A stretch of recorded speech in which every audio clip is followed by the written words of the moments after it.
Hello everyone, আমি পূর্ণিমার আরেকটি ব্লগে আপনাদের সবাইকে ওয়েলকাম। তো সকালবেলা আজকে মাছ রান্না হয়েছে, কাতলা মাছ। তো মাছটা আমার মাই করেছিল, কারণ আজকে মা চলে যাবে বাড়িতে। তো এখন আমরা মাছটাকে প্রথমে করে নিচ্ছি পেঁয়াজ ফোড়ন দিয়ে, আদা রসুন জিরে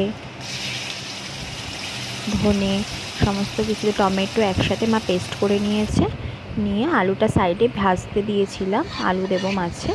তো দেখো মশলা কষানো হয়ে গেছে, আলুও ভাজা হয়ে গেছে, আলুও দিয়ে দিয়েছি মশলার মধ্যে। মশলাটা কষানো হয়ে গেছে, তেল বেরিয়ে গেছে, একটু সামান্য নুন অ্যাড করে দিয়েছি। তারপরে এখন জল দিয়ে দেব, তেলটা দেখো বেরিয়ে এসছে। এবার জল দিয়ে ওর মধ্যে মাছগুলো ছেড়ে দেবো।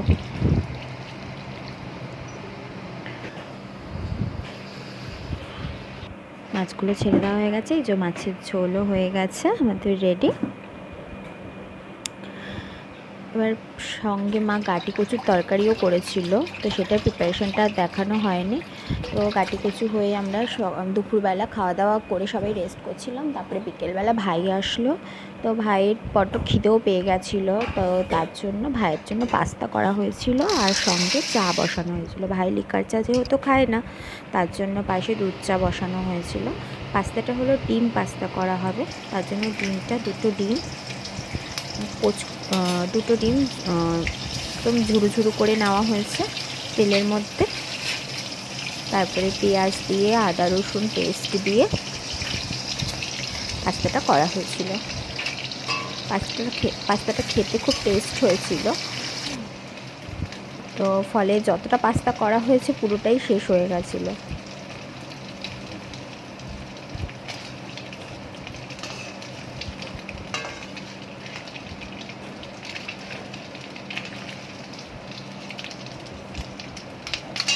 ডিমটা নাবানোর সময় এত ফুটছিল,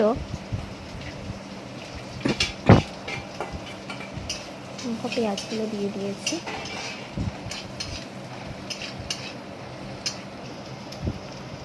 আদা রসুনের পেস্টও মাঝখানে দিয়েছিলাম, আর দুধ বসিয়ে দিয়েছি দুধ চায়ের জন্য। দুধের মধ্যে চা পাতা চিনি সব কিছু অ্যাড করে দেওয়া হয়ে গেছে। দেখো ওদিকে মশলা কষানো হয়ে যাওয়ার পর পাস্তাটা ঢেলে দিয়েছি।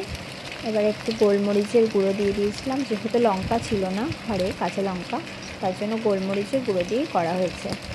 গোলমরিচের গুঁড়ো, একটু ম্যাগি মশলা দিয়েছিলাম আর টমেটো সস ছিটিয়ে পাস্তাটা রেডি হয়ে গেছে। এদিকে পাস্তা দেখতে দেখতে চা উতলে পড়ে গিয়েছিল পুরো। হ্যাঁ, চা আমাদের তিনজনের জন্য রেডি, আমি ভাই মা। তো আমার কোনো আসার কোনো প্রিপারেশন ছিল না বাড়িতে। ভাই বলল চল, শরীর খারাপটার পরে কোনো বাড়িতে আসিনি, তার জন্য চল একটুখানি বাড়িতে ঘুরে আসবো। অনেকবার ইনসিস্ট করাতে মেয়েও বলছে চলো মা তাহলে একটু ঘুরে আসি, তার জন্যই আসা। তো বাড়ির রাস্তা দেখো, এটা রোডের ওপর দিয়ে। আমাদের এইখানে একটা ডাকাত কালীবাড়ি মন্দির আছে, খুব জাগ্রত মন্দির, সেটা তোমাদের একবার দেখাবো। এটা কাপা মোড়ে পড়ে, আমাদের বাড়িতে যাওয়ার রাস্তাতেই পড়ে।